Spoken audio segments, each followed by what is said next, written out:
যারা রাজপথে বিশৃঙ্খলা তৈরি করবে, যারা দেশের মানুষকে মিথ্যে কথা বলে বিভ্রান্ত তৈরি করবে, তাদের বিরুদ্ধে আপনাদেরকে রুখে দাঁড়াতে হবে। আমরা প্রিয় ভাই বোনেরা এই কাজগুলো এই জন্য করতে চাই কারণ আমাদের লক্ষ্য, আমাদের উদ্দেশ্য বাংলাদেশের জনগণের ভাগ্যের পরিবর্তন। আমাদের লক্ষ্য, আমাদের উদ্দেশ্য হচ্ছে যে বাংলাদেশকে একটি কল্যাণমুখী রাষ্ট্র হিসাবে গড়ে তুলতে চাই। প্রিয় ভাই বোনেরা, যেই পরিকল্পনা গ্রহণ করলে, যেই পদক্ষেপ গ্রহণ করলে দেশের মানুষের ভাগ্য, বিশেষ করে গ্রামে থাকা মানুষগুলোর ভাগ্য, উপজেলায় থাকা মানুষগুলোর ভাগ্যের পরিবর্তন হবে ধীরে ধীরে, আমরা সেই কাজগুলো করতে চাই প্রিয় ভাই বোনেরা। এবং সে কারণেই আমরা খাল খনন কর্মসূচি, বৃক্ষরোপণ অভিযান, ফ্যামিলি কার্ড, কৃষক কার্ড, স্কুলের বাচ্চাদেরকে পোশাক পৌঁছে দেওয়া, তাদের হাতে নতুন বই পৌঁছে দেওয়া, স্কুলগুলোকে ঠিক করা, ইমাম মুয়াজ্জিম সাহেবদেরকে সহযোগিতা করা আর্থিকভাবে, এই কাজগুলো আমরা করতে চাই প্রিয় ভাই বোনেরা। কিন্তু প্রিয় ভাই বোনেরা, অতীতে যেমন দেখেছে বিএনপি বাংলাদেশ জাতীয়তাবাদী দলকে বাংলাদেশের জনগণ যতবার দেশ পরিচালনার সুযোগ করে দিয়েছে, দেশের দায়িত্ব যতবার অর্পণ করেছে, আমরা দেখেছি কিছু সংখ্যক রাজনৈতিক দল বিশৃঙ্খলা তৈরি করেছে। প্রিয় ভাই বোনেরা, এই যে যেই পরিকল্পনার কথা আপনাদের সামনে তুলে ধরলাম, এই মাছের অবমুক্তকরণ, এই ফ্যামিলি কার্ড, কৃষক কার্ড, বাচ্চাদেরকে মানুষ রূপে গড়ে তোলা, সুন্দর আদর্শ নাগরিক হিসাবে গড়ে তোলা, এই যে কাজগুলো, ইমাম মুয়াজ্জিম সাহেবদেরকে অর্থনৈতিকভাবে সহযোগিতা করা, আপনারা কি মনে করেন এইগুলোর যদি বাস্তবায়ন করা যায় তাহলে দেশের মানুষের ভাগ্যের পরিবর্তন হবে? কি ভাই মনে করেন? আরে ভাই, কামগুলো তো আপনাদের জন্য কি মনে করেন বলতে হবে তো। সঠিক মনে করেন এই কাজগুলো ঠিক আছে? যদি এই কাজগুলো ঠিক আছে প্রিয় ভাই বোনেরা, তাহলে এই যে খাল খনন কর্মসূচি বাস্তবায়ন হলে কি গ্রামের মানুষের পানির চাহিদা এবং সেচের সুবিধা বাস্তবায়িত হবে? তাহলে প্রিয় ভাই বোনেরা, যারা এসব কাজে বাধাগ্রস্ত করবে, যারা রাজপথে বিশৃঙ্খলা তৈরি করবে, যারা দেশের মানুষকে মিথ্যে কথা বলে বিভ্রান্ত তৈরি করবে, তাদের বিরুদ্ধে আপনাদেরকে রুখে দাঁড়াতে হবে। আমরা জানি, আমরা দেখেছি, আমরা দেখছি এখনো যে স্বৈরাচার এই দেশ থেকে পালিয়ে গিয়েছে, যারা বাংলাদেশের মানুষের কথা বলার অধিকারকে গলা টিপে মারতে চেয়েছিল, যারা বাংলাদেশের রাজনৈতিক অধিকার, মানুষের রাজনৈতিক অধিকারকে কেড়ে নিতে চেয়েছিল, যারা বাংলাদেশের মানুষের ভাগ্যের পরিবর্তনকে স্টপ করে দিতে চেয়েছিল, তাদের বিরুদ্ধে এই বাংলাদেশের মানুষ রুখে দাঁড়িয়েছিল এবং তাদেরকে এই দেশ থেকে তারা বিতাড়িত করে দিয়েছে। এখন প্রিয় ভাই বোনেরা, এখন সময় হচ্ছে কাজ করার, এখন সময় হচ্ছে দেশকে সামনের দিকে এগিয়ে নিয়ে যাওয়ার। কাজেই দেশকে যদি আমরা সামনে এগিয়ে নিয়ে যেতে না পারি, তাহলে এই দেশের মানুষকে কষ্ট করে থাকতে হবে। আমরা দেখেছি বিগত দিনে কিভাবে এই দেশের মানুষের অর্থ সম্পদ লুটপাট করে বিদেশে পাচার করে দেওয়া হয়েছিল। সেই পাচারকারীদেরকে এই দেশের মানুষ বিতাড়িত করে দিয়েছে এই দেশ থেকে। এখন সেই জন্য সময় হচ্ছে আমাদেরকে সকলকে হাতে হাত রেখে কাজ শুরু করতে হবে। কোন সেই কাজ? রাষ্ট্র মেরামতের কাজ শুরু করতে হবে। আমাদেরকে একসাথে হাতে হাত রেখে কাজ শুরু করতে হবে। কোন সেই কাজ? দেশ পুনর্গঠনের কাজ আমাদেরকে করতে হবে প্রিয় ভাই বোনেরা। কারণ এই দেশের মালিক হচ্ছে বাংলাদেশের জনগণ। এই দেশকে যদি গড়ে তুলতে হয় তাহলে বাংলাদেশের জনগণেরই সামনে এগিয়ে আসতে হবে। এই দেশের মানুষের গণতান্ত্রিক অধিকারকে যদি সমুন্নত রাখতে হয় তাহলে বাংলাদেশের জনগণকে, যেই ছাত্র জনতা 24-এর 5ই আগস্ট রাজপথে নেমে এসে স্বৈরাচারকে বিতাড়িত করেছিল, সেই জনগণকে সতর্ক থাকতে হবে।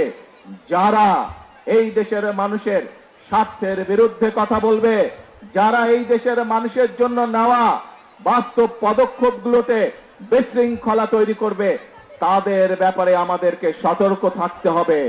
প্রিয় ভাই বোনেরা, আমরা জানি একদিনে সকল সমস্যার সমাধান হবে না।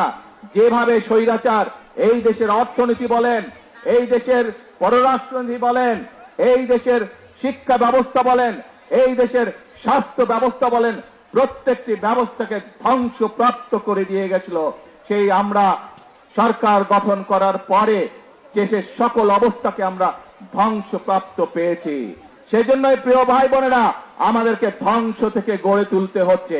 এই যে এমপি সাহেব একটু আগে এখানে ব্রিজ এবং রাস্তার কথা বলে গেলেন, যদি দেশে উন্নয়নই হতো তাহলে এই কাজগুলো এত বছরেও হলো না কেন?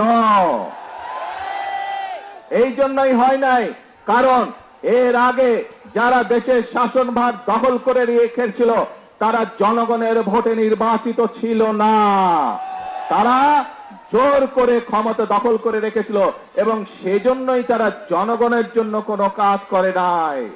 আমরা দেখেছি, আমি জানি সমগ্র দেশের মানুষ, বিভিন্ন শুধু ঢাকা শহর না, ঢাকা শহর সহ বাংলাদেশের সকল মানুষ, সকল জেলা উপজেলার বহু মানুষ বিদ্যুতের কষ্ট ভোগ করছেন এই মুহূর্তে। কিন্তু এই যে বিদ্যুতের সমস্যা, এই সমস্যা স্বৈরাচার, যে স্বৈরাচারকে এই দেশের মানুষ বিতাড়িত করেছে, তাদের আনপ্ল্যান, অপরিকল্পিত পরিকল্পনার জন্য, অপরিকল্পিত বিভিন্ন পদক্ষেপের জন্য আজকে বিদ্যুৎ এবং জ্বালানির এই অবস্থা।